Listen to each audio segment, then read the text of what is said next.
We have continuing coverage of the Caldor Fire. Keep in mind, more than 20,000 people have been forced to evacuate. And new tonight, this spot fire north of Highway 50 is now burning next to the road. It's 500 acres. The Caldor Fire has now burned more than 114,000 acres since starting 9 days ago. Containment is up to 9%. More than 440 homes have been destroyed. A large number of those homes in the Grizzly Flats area. And more than 17,000 homes still remain threatened tonight. We have team coverage as we track several new developments tonight. ABC 10's Giacomo Luca is getting an update on 2 officers from Galt injured on their way to the fire. And ABC 10's Carly Gomez is tracking our fire conditions and where the smoke is heading next. But we begin tonight with ABC 10's Van 2 on the fire line following a new technology helping firefighters at night. Yeah, we are off Highway 50 just east of Khyber's, where this is the closest that northern spot fire has gotten to the roadway. Now on this side of me, just below this drop-off, are homes that are under severe threat. It has fire coming in on it on both sides, from the south, the main fire, and north, the spot fire here. Now strike teams are at the ready to stomp out any embers that may cross here. Now Cal Fire telling me tonight it is working to dispatch these 4 contracted helicopters capable of nighttime operations to drop water and or retardant in this area, but it is a delicate dance. Now last night was a historic night for firefighting in Northern California. It was the first time nighttime drops were achieved in this part of the state. These Type 1 helicopters from Southern California were able to check off everything on its go list to make sure its pilots could safely operate in the dark of night near Grizzly Flats last night. Looking through night vision goggles decreases your point of view from 360 to a very small narrow field of vision. So there are very inherent risks of flying, let alone now you put on nighttime operations. There are numerous more dangers associated with nighttime operations than during the day. Officials says it's difficult to meet all of these safety requirements. That includes if live structures or critical infrastructure are threatened, if suppression costs will be significantly lowered, and if weather permits. Now there again are plans in the works to get those birds out here tonight. Again, it is a minute-to-minute operation depending on the smoke and weather conditions.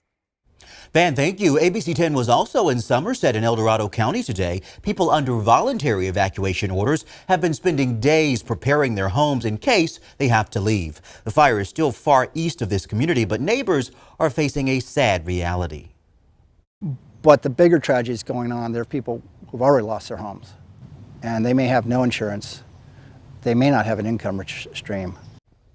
Again, more than 20,000 people remain evacuated as that fire continues to grow. And the impacts are certainly being felt at Lake Tahoe. You can't even see the lake. Hazardous air quality, poor visibility are keeping people out of the area.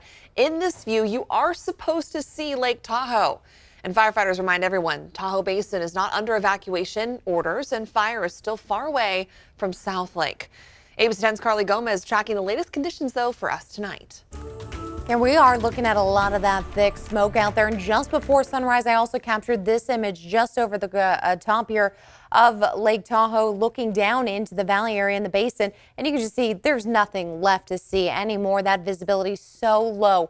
And I want to show you this. This is our air quality as of Tuesday. And just before we got to the evening overnight hours here, we are looking at very unhealthy air quality around Tahoe, areas around Sacramento. Before we get closer to the overnight hours again, this is what we're facing, some unhealthy to unhealthy for sensitive group air quality. Now, as we get into the early morning hours, things do shift. We start to see some better air quality in the morning, and that's what you're going to expect to see, some more greens and blues. Meanwhile, we still get some very unhealthy air for areas as we start getting around Truckee, South Lake Tahoe. You can see that kind of maneuver that it happens here. Easterly wind pushing toward the valley, and then we'll start to get that westerly wind, the onshore winds coming in as we start to move throughout the day. You see that blue expansion there as we get to the morning hours, and still more of that bad air quality sitting over the foothills and for the Sierra, and it kind of just hovers right over that area. Just an influx happening day and night cycles as we start to move on throughout tomorrow. Now we will see the winds light to calm in the foothills. Meanwhile, the valley looking at about 5 to 10 mile-per-hour winds. The Gilmore backyard, nice calm conditions this evening. Just a light little breeze here with temperatures already in those mid to low 60s right now, but we do expect to heat up on the way. We'll talk more about that coming up. All right, Carly, thank you. New tonight at 11, 2 Galt police officers are recovering after being seriously injured on Highway 99. The two were on their way to the Caldor Fire when they were hit head-on by a pickup truck. This all happened early Sunday morning. The driver of the pickup truck did not survive. ABC 10's Giacomo Luca is in Galt tonight. The community is showing their support for those officers.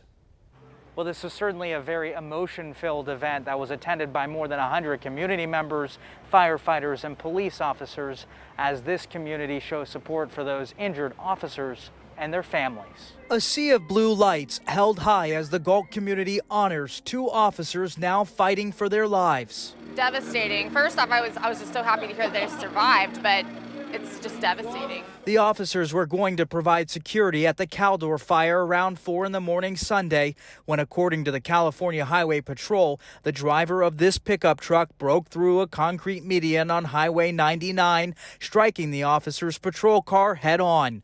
27-year-old Arminder Graywall remains in critical condition tonight. 23-year-old Capri Herrera is in critical but stable condition. The driver of the pickup truck died, and his 2 passengers made it out with minor injuries. I started crying. I just, didn't know who it was, but I knew they were from Galt. Community members like Levant Meyer of Lodi are showing their support for the officers tonight. Making time this evening to show support for both officers means a lot. The family of both officers attended. Officer Herrera's father, Andres, explained just how meaningful the support is. This truly is impactful to our family, and it means a lot, and we thank you. We have a long road ahead of us. Community members say they'll be there to help.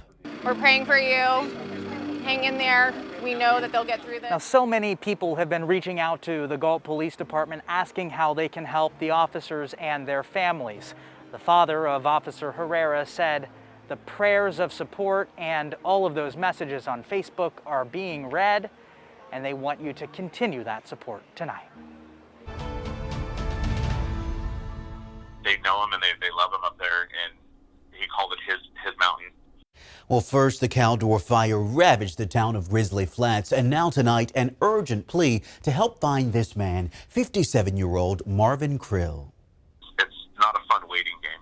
Mr. Krill's nephew, Jim Bradford, tells me his uncle lost everything in the fire, but managed to evacuate. The family last spoke to him on Wednesday, August 18th. They said, Jimmy, it's your Uncle Marv. I said, hey, Uncle Marv, you okay? And then the phone went dead, and I tried to call him back, and it just went to voicemail. The El Dorado County Sheriff's Office shared this picture on Facebook and revealed they recently found Mr. Krill's white Dodge pickup truck. The keys were still in the ignition. His belongings were still in the vehicle, and he wouldn't have left his stuff. The family can't help fearing the worst. They are desperate for any answers. Even if you think you saw him, maybe somebody picked him up and took him to a hospital and you saw him walk in, or you saw him walking on the side of the road.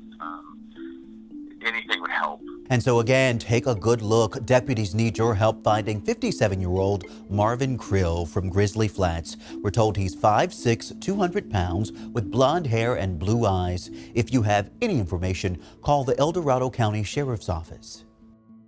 And meanwhile, some good news tonight in the Dixie fire. More evacuees are being allowed back home. This fire has grown to more than 727,000 acres and is now 40% contained since sparking 40 days ago. It's the single largest fire in California history. More than 1,200 structures, mostly homes and businesses, have been destroyed. At least 4 firefighters have been injured. Nearly 12,000 structures and homes are still threatened.